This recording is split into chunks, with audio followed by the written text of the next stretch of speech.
A boy runs into church with a bloody shirt, baby in arms. Congregation weeps at the truth. The sun barely warmed that Sunday morning in the village.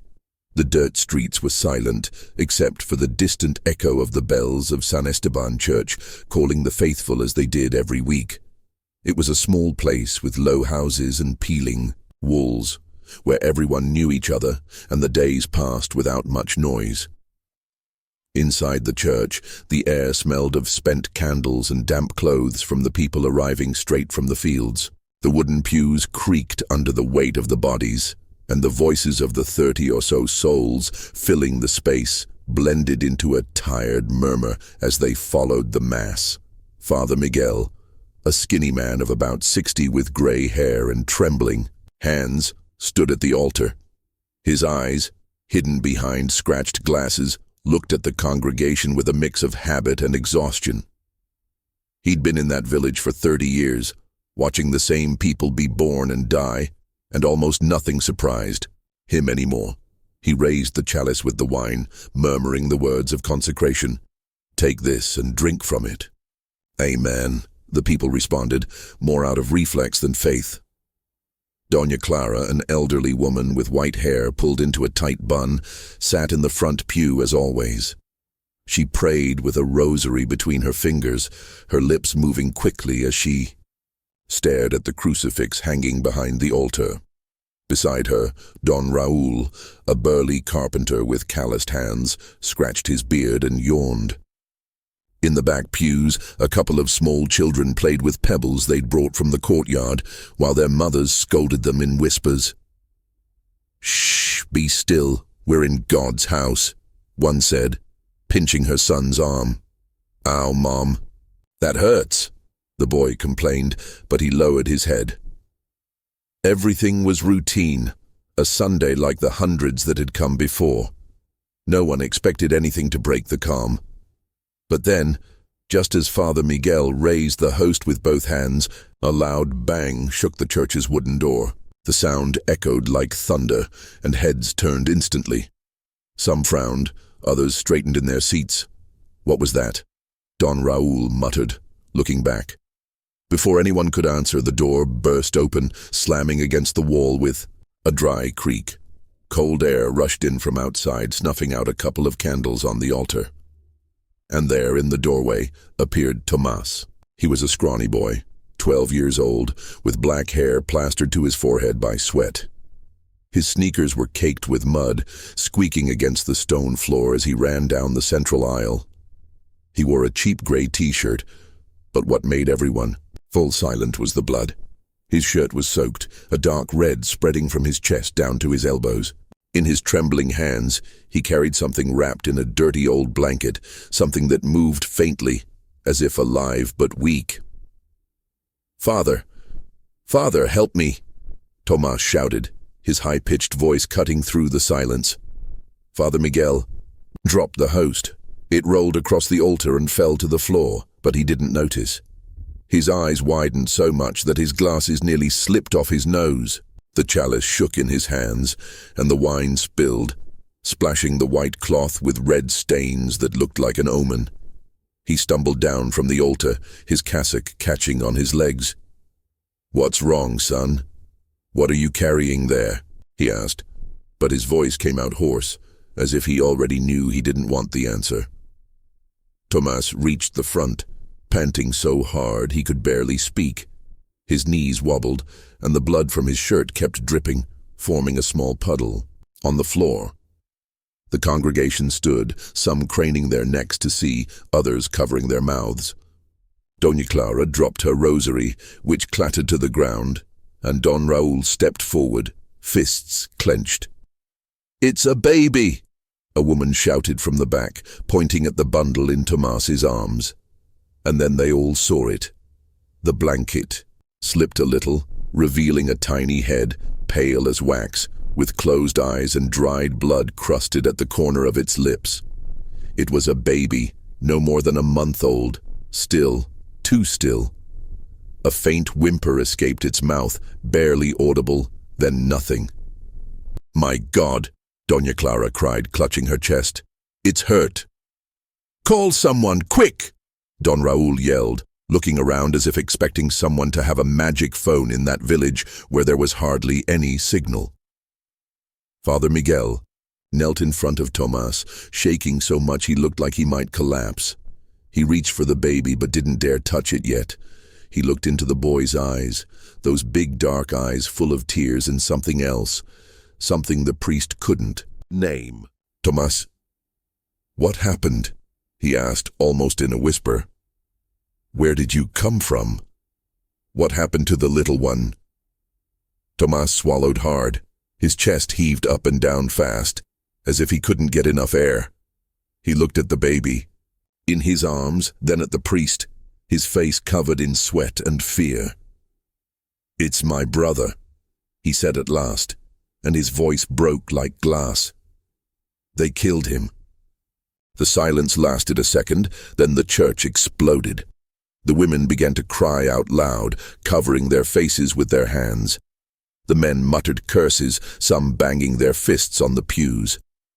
Doña Clara rushed forward and hugged Tomas by the shoulders, not caring that the blood stained her black dress, the one she always wore on Sundays.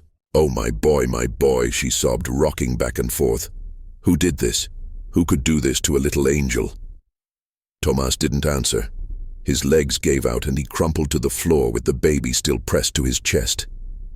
The blood from his shirt kept dripping, but now they all saw it wasn't just the baby's. A deep gash ran across his left arm, from elbow to wrist, and the open flesh glistened under the faint candlelight. He didn't seem to feel it, or didn't care. He just stared at the baby, tears streaming down his dirty cheeks. "Bring water. Bring something," Don Raul ordered, pulling off his shirt to make a rag and press it against Tomas's wound. "Don't just stand there." A young woman, Maria, ran to the back of the church where there was a bucket of water for the flowers. She returned with trembling hands, spilling half of it on the way. "Father, what do we do?" she asked. Her voice choked. "Call the doctor? The police?" Father Miguel didn't answer right away. He was kneeling in front of Tomas, hands on his knees, staring at the baby as if he could will it back to life. But it didn't move. The little Samuel, because that was his name, though no one had said it yet, was cold. Too cold. "Father," Maria pressed, touching his shoulder. "Say something, please." Miguel looked up, his eyes glassy. He shook his head slowly, as if he couldn't believe what he was seeing. "No doctor can do anything now," he said, so low it was almost inaudible. "This child, this little one, is already with God." A strangled scream escaped Doña Clara. She covered her mouth with her hands but couldn't stop the crying. The church filled with noise again, sobs, prayers, questions no one answered. Don Raul kept pressing the wound, but Tomas didn't react. He just stared at the baby, muttering something no one could make out. "Tomas, son, speak," Father Miguel said, placing a hand on the boy's face. "What happened? Who did this to you? Where's your mom?" Tomas didn't look up. His lips quivered, and for a moment it seemed he wouldn't say anything. But then he spoke, his voice so broken it hurt to hear. "I was at home. Mom went to get food. She said she'd be back soon. I was with Samuel playing on the floor. Then they came in." "Who, son?" Father Miguel asked, leaning closer. "Who came in?" Tomas swallowed again. His eyes filled with fresh tears, and he clutched the baby tighter against his chest, as if he could still protect him. "I don't know. 2 men. They were yelling things about Dad, about money he owed. I didn't know what to do." The congregation fell silent all at once. Everyone knew who he meant, or at least what was said about him. Tomas's father, a man who'd vanished months ago after getting mixed up with the gangs from the next village over. No one asked much, because asking meant trouble. But now, looking at Tomas and the dead baby in his arms, they all understood that his debt had come back to collect. "And your mom?" Doña Clara asked again, wiping tears with her sleeve. "Where is she, my boy?" "I don't know," Tomas said, and his voice faded. She hasn't come back yet. I ran here. I thought the father could help. I thought he could save him. Father Miguel closed his eyes tight. He wanted to say something, anything to take that weight off the boy. But there were no words. He stood slowly, legs shaking, and looked at the people around him. "Let's pray," he said at last, though it sounded more like a plea than a command. "Let's pray for this little one, and for Tomas, and for all of us." No one moved at first, but then Doña Clara began to pray, rosary back in her hands, and the others followed. The voices filled the church, shaky and broken, while Tomas stayed on the floor, holding his dead brother. The blood kept dripping, the crying kept growing, and Father Miguel stood there, feeling everything he'd ever believed crumble before his eyes.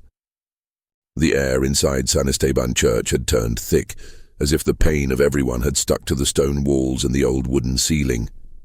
The candles flickered, some already snuffed out by the wind that came in when Tomas burst through the door. The floor was stained with drops of blood falling from the boy's shirt and the gash on his arm, and the baby, Samuel, lay still in his arms, wrapped in that dirty blanket that barely covered him. The congregation stood, some crying loudly, others muttering half-prayers, while Father Miguel remained kneeling in front of Tomas, hands trembling and eyes fixed on the lifeless little body. Doña Clara, her black dress now stained with red, wouldn't let go of Tomas. She held him by the shoulders, as if she could shield him from something that had already happened. Her sobs were loud, almost screams, and they echoed in the broken silence of the church. "Oh, my boy, she kept repeating, rocking back and forth. "How could this happen? How, my God?" Tomas didn't say anything. His eyes were locked on the baby, and tears ran down his face, mixing with sweat and dirt. His breathing was quick, ragged, as if each breath hurt him. Don Raúl, the burly carpenter, kept pressing the old rag against the boy's wounded arm, trying to stop the blood that wouldn't quit flowing. He looked at Father Miguel with red eyes, as if expecting the priest to have some answer. "Father, we've got to do something," Don Raúl said, his voice rough. "This kid's bleeding a lot. And the baby? God damn it, the baby." Father Miguel lifted his head slowly, as if his neck weighed too much. His glasses were fogged with tears he wouldn't let fall. He looked at Don Raúl, then at Tomas, and finally at the rest of the congregation surrounding them, a circle of pale faces and shaky hands. "Bring more water," he ordered, though his voice came out weak. And bandages, if anyone has any. Maria, can you go?" Maria, the young woman who'd fetched the bucket earlier, nodded quickly and ran again to the back of the church. Her footsteps echoed on the stone floor, and a few small children in the rear pews followed her with their eyes, still confused by what was happening. One of the mothers grabbed them hard by the arms. "Stay still," she whispered, though she herself was trembling. "Don't look." While Maria searched for something to use as a bandage, Doña Clara let go of Tomas for a moment and wiped her face with her hands. She looked at Father Miguel, her brow furrowed and her mouth tight. "And now what, Father?" she asked, almost shouting. "What do we do with this poor boy? And with the little one? We can't leave them like this." "We won't leave them," the priest replied, though he didn't sound sure. "But first we need to understand what happened. Tomas, son, you have to tell us." Tomas didn't lift his gaze. He kept hugging Samuel, his fingers clenched around the blanket. The blood from his arm had soaked Don Raúl's rag, and the puddle on the floor grew larger. Don Raúl grunted, adjusting the pressure. "Speak, little one," he said, softer than anyone expected. "No one's going to hurt you here. You're with us." The boy swallowed hard. His lips quivered, and for a moment it seemed he wouldn't say anything. But then, with a voice so low it was barely audible, he began to speak. "I was at home," he said, and stopped, as if the words burned his throat. "Mom went to get food. She said she'd be back soon. I was with Samuel on the floor. I was making faces at him. He was laughing. He paused, and a sob escaped him. Doña Clara hugged him again, pressing him against her chest. "Go on, my boy," she whispered. "Let it out." Tomás nodded, slowly, head down. Then I heard the door. I thought it was Mom, but it wasn't. It was two men. They came in yelling. One had a knife. I saw it shine. They were shouting things about Dad, where he was, that he owed money. I didn't know what to do. I grabbed Samuel and hid under the bed. Father Miguel leaned closer, hands on his knees. His face was pale, and his fingers shook so much he had to grip his cassock. "And what happened next, son?" he asked, almost in a whisper. Tomás looked up for the first time.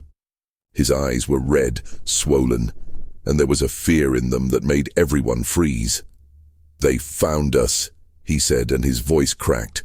"One grabbed me by the hair and pulled me out. Samuel started crying, and I tried to keep them from touching him. But the other one took him and—" He stopped, covering his mouth with his free hand. A moan came from his throat, and tears fell again. The congregation erupted in murmurs. Some covered their faces, others stepped closer as if wanting to hear better. Don Raúl cursed under his breath and slammed his fist on the floor. "Sons of bitches!"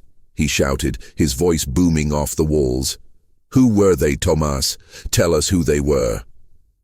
"I don't know," the boy replied, shaking his head. "I didn't know them. They had their faces covered with rags. They just kept yelling. They said Dad owed them something, that if he didn't pay, someone else would." Father Miguel closed his eyes tight. Everyone in the village knew something about Tomás's father, though no one talked about it out loud. His name was Javier, a skinny, nervous man, always in trouble. They said he'd gotten mixed up with the gangs from the next town over, that he owed money for drugs or gambling. No one was sure. One day he just disappeared, leaving his wife and 2 kids alone. Most figured he was dead or had run off to avoid paying. But now, with Tomás trembling before them and the baby dead in his arms, it was clear that debt hadn't gone away with him. "And your mom?" Doña Clara asked again, her voice shaky. "Why didn't she come back?" "I don't know," Tomás said and looked at the floor. "She left a while ago. Said she was going to the market, that she'd get something for dinner, but she didn't come back. After this happened, I ran here. I thought the father could help." Maria returned just then, with an old rag she'd found in the candle room. She handed it to Don Raúl, who used it to wrap Tomás's arm, though the blood was already everywhere. "This isn't doing much," Don Raúl muttered, looking at the priest. "We've got to get him to the doctor, Father. And we need to call someone. This can't just sit like this." Father Miguel nodded, but didn't move. He was staring at the baby, at that pale little face that would never move again. He wanted to say something, anything to make sense of what he saw, but there was nothing. Just silence and a knot in his throat. "Father, do you hear me?" Don Raúl pressed, raising his voice. "Say something, damn it." Miguel flinched, as if snapped out of a dream. He looked at Don Raúl, then at Tomás, and finally at the people around them. We'll pray first," he said, though he sounded more lost than ever. "For this little one's soul, and for Tomás. Then we'll see what to do." "Pray!" a woman shouted from the back, a young mother with messy hair. "That boy needs a doctor, not prayers, and those bastards who did this need to be found." "Yes," another man yelled, an old guy in a torn shirt. "We've got to go after them. We can't let them get away with this." The church filled with voices again, some calling for justice, others crying harder. Doña Clara held Tomás tighter, as if trying to cover his ears. "Enough!" Father Miguel shouted, standing up suddenly. His voice shook, but there was strength in it. "Enough already. We don't know exactly what happened. We don't know who they were.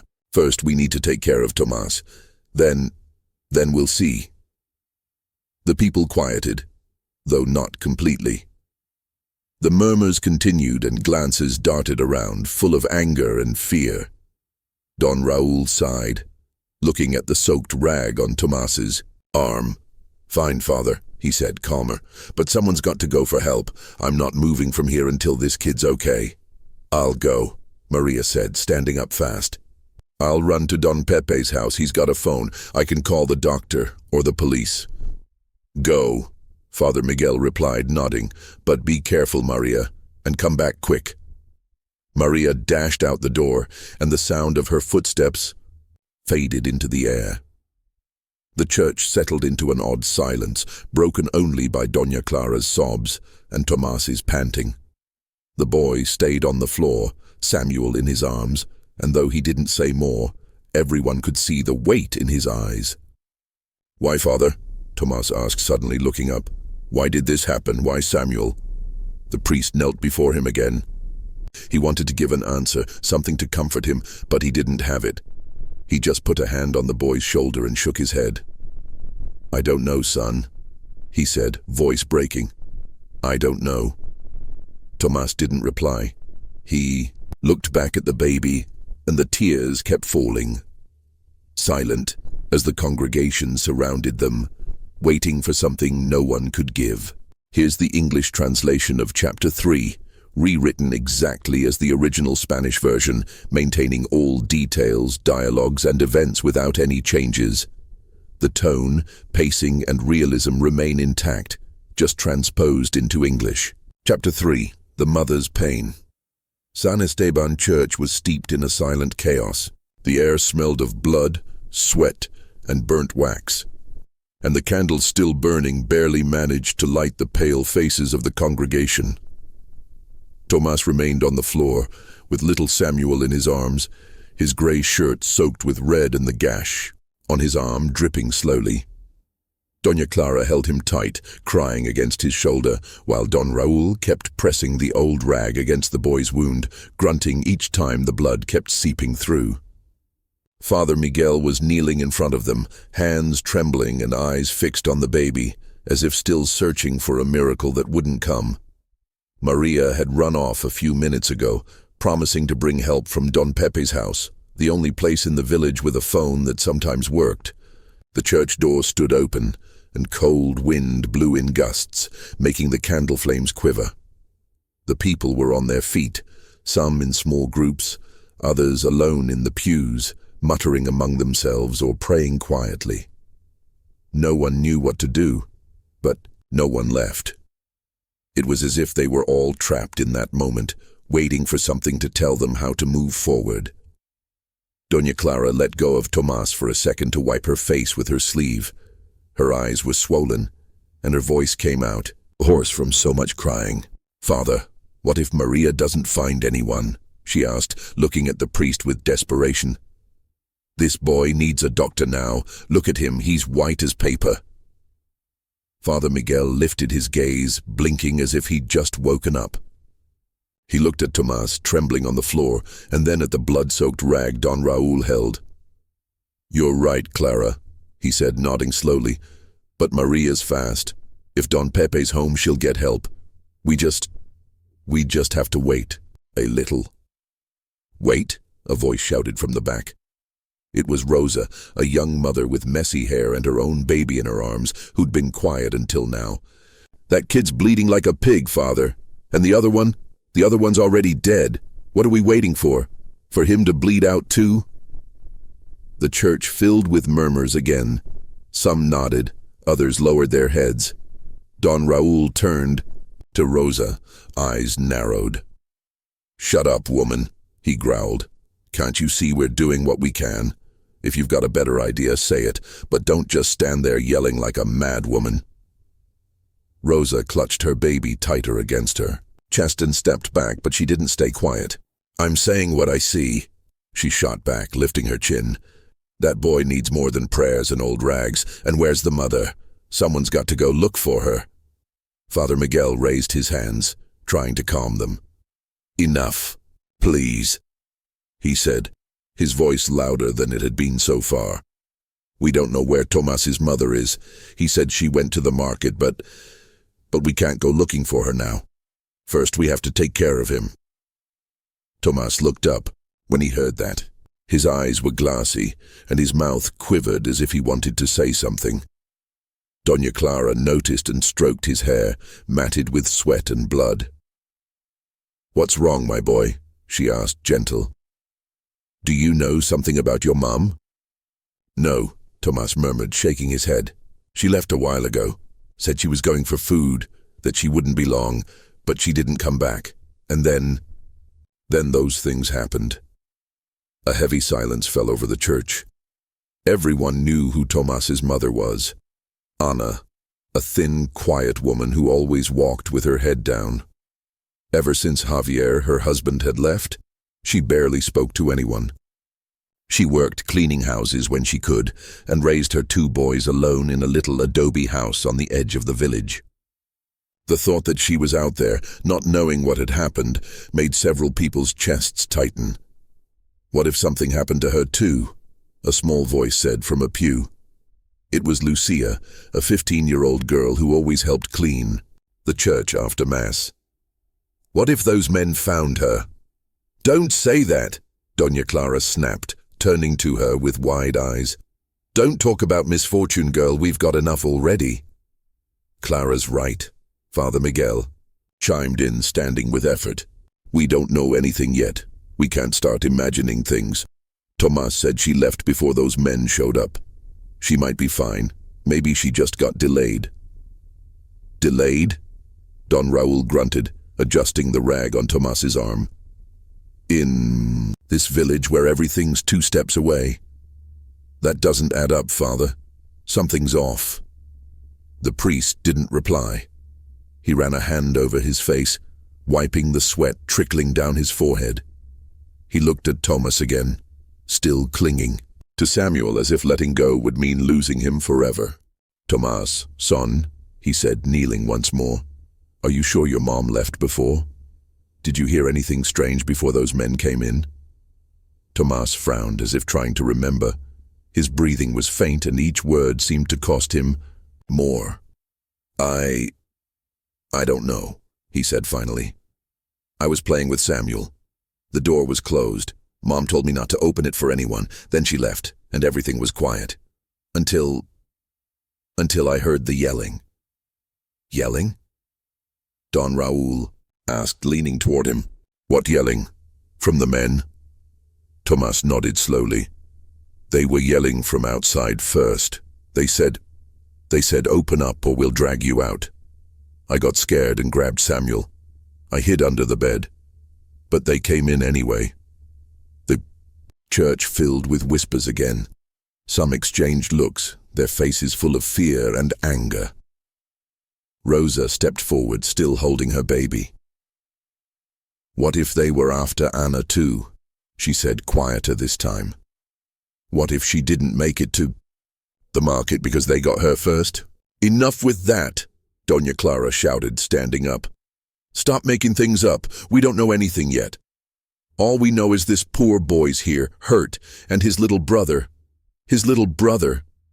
She couldn't finish. She covered her mouth with her hands and started crying again, loud, as if all the weight of the day had crashed down on her. Don Raúl sighed and shook his head. "Clara, calm down," he said, though he sounded tired himself. "What matters now is this kid. Look at him. If Maria doesn't come back soon, I'll take him to the doctor myself, even if I have to walk." Father Miguel nodded, looking at the carpenter with something like gratitude. "Thank you, Raúl," he said. "But let's wait a bit longer. Maria shouldn't take much more." Tomas looked up suddenly as if something had hit him. "Father," he murmured, so low it was almost inaudible. "What if Mom doesn't come back? What if those men have her?" The priest froze. He looked into the boy's eyes, those dark eyes full of fear, and felt a knot in his stomach. He wanted to tell him no, that his mom was fine, that she'd be there soon to hold him. But he couldn't lie, not with that dead baby in front of him. "Don't think that, son," he said at last, placing a hand on the boy's head. "Your mom's strong. I'm sure she's okay. We just have to wait." Tomas didn't answer. He lowered his gaze again, clutching Samuel against his chest. The blanket had slipped a bit more, revealing the baby's thin little arm, pale and cold. Doña Clara noticed and let out a whimper, covering the tiny hand with hers. "Poor thing," she whispered. "So little, so helpless." The silence returned, but it didn't last long. Suddenly, a loud noise came from outside, quick footsteps, then Maria's voice shouting from the door. "Father, Father, they're coming," she said, rushing into the church with a red face and hair plastered to her forehead. "Don Pepe called the doctor and the police. He said they'll be here soon." A murmur of relief rippled through the congregation. Don Raul let out a long sigh as if he'd been holding his breath. "Thank God," he said, looking at Maria. "How long will they take?" "I don't know," she replied, panting. "Don Pepe said the doctor's in the next village, but he's coming fast. And the police? I don't know, he said they're on their way." "Good," Father Miguel said, standing again. "That's good. Tomas, son, hold on a little longer. Help's coming." Tomas didn't respond. He kept staring at Samuel, tears falling silently down his face. Doña Clara hugged him again, whispering things in his ear that no one else heard. But then, just when it seemed things might settle a bit, another scream cut through the air from outside. It was a woman's voice, sharp and broken, making everyone turn toward the door. "Tomas! Samuel!" the voice cried, and a second later, Anna, the boy's mother, stumbled into the church. She was disheveled, her dress dirty with earth, and her hands empty. Her eyes were swollen as if she'd cried the whole way, and her face was pale with terror. She ran down the aisle, tripping, over her own feet, until she saw Tomas on the floor, covered in blood and the baby in his arms. "No!" she screamed, falling to her knees in front of them. "No, no, no, Samuel, my baby!" Tomas looked up, and for the first time since he'd arrived, he let out a loud sob, as if seeing her had opened something inside him. "Mom!" he cried, reaching a hand toward her. I tried to stop them." Anna crawled to him and hugged him, squeezing so hard it seemed she might break him. Her hands shook as she touched Samuel's face, searching for life where there was none. When she saw the deep cut on the baby's neck, a scream tore from her throat, so raw and shattering that several people in the church covered their ears. "My son, my little one," she sobbed, clawing at the floor until her nails bled. Who did this?" The priest lowered his head, wordless. The church fell silent again, save for Anna and Tomas's sobs, which echoed like an endless wail. Don Raul stood, wiping his blood-stained hands on his pants. "Anna, calm down," he said, though he sounded more weary than firm. "No one knew. Tomas told us what happened. It was 2 men, because of Javier." Anna turned to him, eyes wide. "Javier?" she repeated, as if she didn't understand.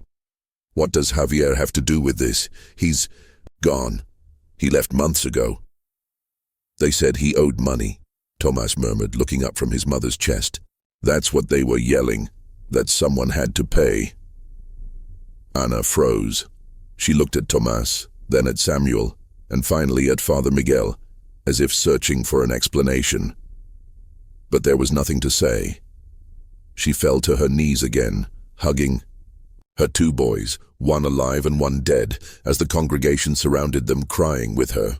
The dawn barely painted the sky, a dirty grey, when the congregation of San Esteban gathered behind the church, in the cemetery full of dry grass and crooked crosses. The air was cold, sharp, and smelled of damp earth and freshly cut wood. The Little coffin for Samuel, hastily made by Don Raul the night before, stood ready on a pile of fresh dirt. It was a simple box of unpainted boards, so small it looked more like a toy than a place to rest forever. No one spoke much, but the silence was heavy, as if everyone carried an invisible burden on their shoulders. Thomas was there, at the edge of the hole, in the same grey shirt crusted with dried blood. No one had thought to change him. There'd been no time, no clothes, no strength for that. The gash on his arm was wrapped in a makeshift bandage Maria had brought from Don Pepe's house, but the rag was already brown with old blood. His eyes were dry, empty, as if he'd run out of tears in the night. Beside him, Anna, his mother, trembled like a leaf in the wind. Her dress was dirty, torn at the hem, and her hair fell in tangled strands over her face. Doña Clara held her by the arm, because without her she would have collapsed to the ground. Father Miguel stood in front of the coffin, his cassock wrinkled, and his hands clutching a rosary that seemed about to snap. His glasses were fogged, and his voice, when he spoke, came out low and shaky. "Brothers," he began, looking at the people around him. "Today we gather to say goodbye to an innocent soul. Samuel, a child who barely knew this world, was taken from us in a way that we can't understand." He paused, swallowing hard. The congregation was quiet, but not still. Some shifted their feet in the dirt, others wiped tears with their sleeves. Don Raul, hands shoved in his pockets, stared at the tiny coffin as if he wanted to hit it, as if the wood could bring the baby back. "Father, speak plain," he said suddenly, cutting in. "We don't need pretty words. We all know how that little one died. It wasn't God, it was those damn bastards." A murmur ran through the group. Some nodded, others lowered their heads. Father Miguel looked up, startled but not angry. "Raul, he started but stopped. "You're right. There are no pretty words for this. There's only pain. But we're here to pray for him, to ask that his soul finds peace." "Peace," Anna said, her voice rising for the first time. She was shaking so much that Doña Clara had to grip her harder. "What peace, Father? My son's dead. They killed him like he was nothing. Where was God when those men came into my house?" The priest froze. He looked at Anna, eyes wide, and for a moment it seemed he wouldn't answer. But then he lowered his head, squeezing the rosary tighter. "I don't know, Anna," he admitted almost in a whisper.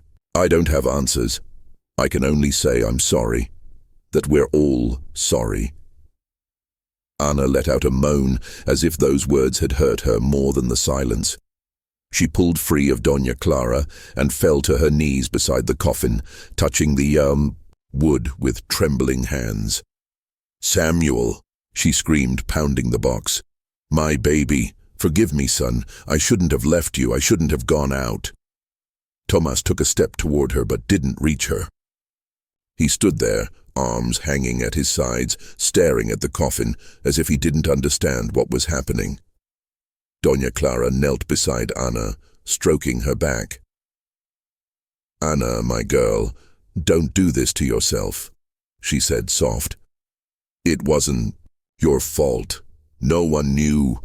"Yes, it was my fault," Anna yelled, turning to her with tear-filled eyes.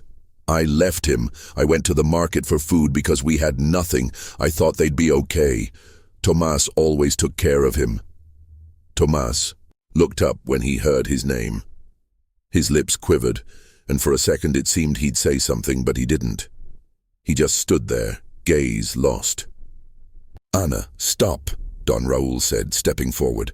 "Don't blame yourself. Those men, they're the only ones to blame, and I swear if I find them—" "Don't talk about that now," Maria cut in, standing a few steps back with her arms crossed.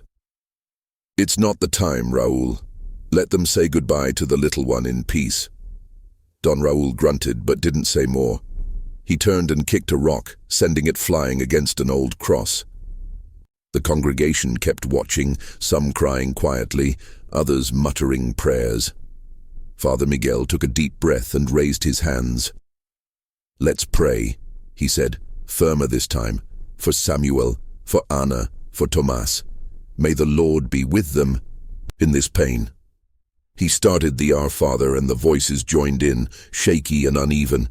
Anna didn't pray. She stayed kneeling, hands on the coffin, murmuring Samuel's name over and over. Tomas stepped closer and knelt beside her, placing a hand on her shoulder. She looked at him, and for a moment their eyes met, full of a pain with no end.